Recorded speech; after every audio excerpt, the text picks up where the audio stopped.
எப்படி சேர்த்து பார்க்கலாம். பெப்பர் சிக்கன் சேர்த்துட்டு மசாலா ரெடி பண்ணிக்கலாம். மிளகு, சீரகம், சோம்பு, பட்டை, கிராம்பு, கொஞ்சம் கருவேப்பிலை, அவ்வளோதான். இது பெப்பர் சிக்கன் செய்யறதுக்கு நம்ம ஆயில் ஊற்றிக்கலாம். சோம்பு போட்டுக்கலாம், ஒரு ஸ்பூன் அளவு சோம்பு. பச்சை மிளகாய் ஒரு 4 எடுத்து ஸ்பிட் பண்ணி வச்சிருக்கேன், அதையும் போட்டுக்கலாம். சாம்பார் மிளகாய் வச்சிருக்கேன், கட் பண்ணி வச்சிருக்கேன், அதையும் போட்டுக்கலாம். பெப்பர் சிக்கன் அனியன் ஜாஸ்தி இருந்தால் தான் டேஸ்ட்.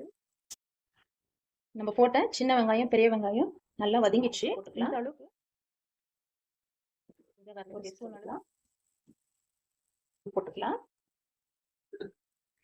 போட்டுக்கலாம். தண்ணியே ஊற்றல, சிக்கன்ல இருக்கிற தண்ணியிலே அது வெந்து வந்துடுச்சு. உப்பு போட்டுக்கலாம். ஃபைனாக பவுடர் பண்ண இந்த மசாலா போட்டுக்கலாம். எல்லாத்தையும் போட்டுக்கலாம்.